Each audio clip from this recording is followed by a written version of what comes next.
Empty your mind. A journey to mastery.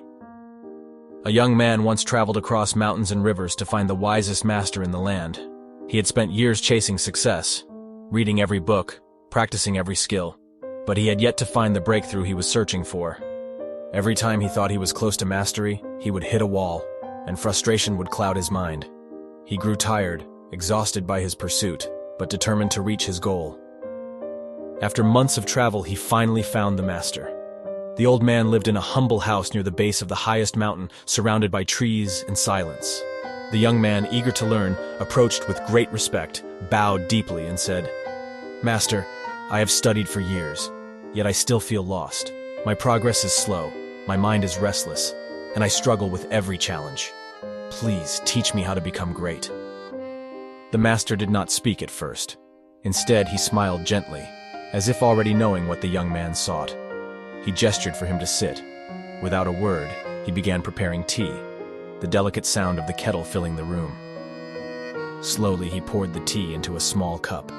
It rose steadily, filling the cup to the brim, but the master did not stop. The tea began to spill over, flowing onto the table, yet the master continued pouring. The young man's eyes widened. He flinched and quickly stood. "Master, the cup is full. No more can go in. Why do you keep pouring?" The master set down the pot and looked at the young man. He remained silent for a moment, allowing the tea to continue spilling. "And so is your mind," he said calmly. "How can you learn if you are already full?" The young man's face reddened with both confusion and frustration. He had spent years filling his mind with knowledge, with countless pieces of information, yet it seemed to be doing him no good. He had trained tirelessly, but he never felt that sense of true growth. "But master, I've filled my mind with everything I could learn. How can I empty it?" The master smiled. "You don't empty it, you make space. Space for growth, space for clarity, space for the things that truly matter." The young man was puzzled. How could making space possibly lead to success? Yet, seeing the wisdom in the master's eyes, he decided to follow his guidance. The master led him to a nearby field where an old wooden post stood. "Strike this post 1,000 times," the master instructed. "But not with force alone. Strike with focus. Strike with awareness." The young man began immediately, swinging his arm with all the strength he could muster. Each strike was powerful, but after only a few, he began to tire.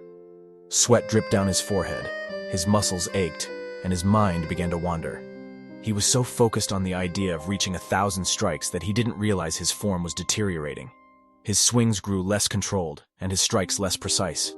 He felt frustration bubbling up inside him, the same frustration he had felt countless times before. The master stood silently, watching him. "What do you feel?" he asked after a while. "I feel tired. I'm not getting any better. It's just hard work. The number of strikes is what matters, right?" The master shook his head. "No. It is not the quantity of the strikes that matters. It's the quality. Empty your mind of distractions. Stop thinking about the number, about the result. Focus on the action, the movement, the impact." The young man paused, his breath heavy. For the first time, he truly listened to the master's words. He slowed down, took a deep breath, and struck again, this time focusing entirely on the sensation of his hand connecting with the post, feeling the muscles in his arm, the shift in his balance, the air moving around him as he moved. Slowly, the strikes became smoother. The tension in his body started to fade. It was no longer about the result. It was about being present. Days turned into weeks. The young man continued his training, not with haste, but with patience. He emptied his mind of distractions and allowed the present moment to guide him. As he practiced, he realized something profound. He was improving, not in a sudden burst, but in small, incremental steps. Each day brought slight adjustments, his grip, his stance, his breathing. And soon, he was striking with greater precision, greater ease, and greater understanding. Weeks turned into months.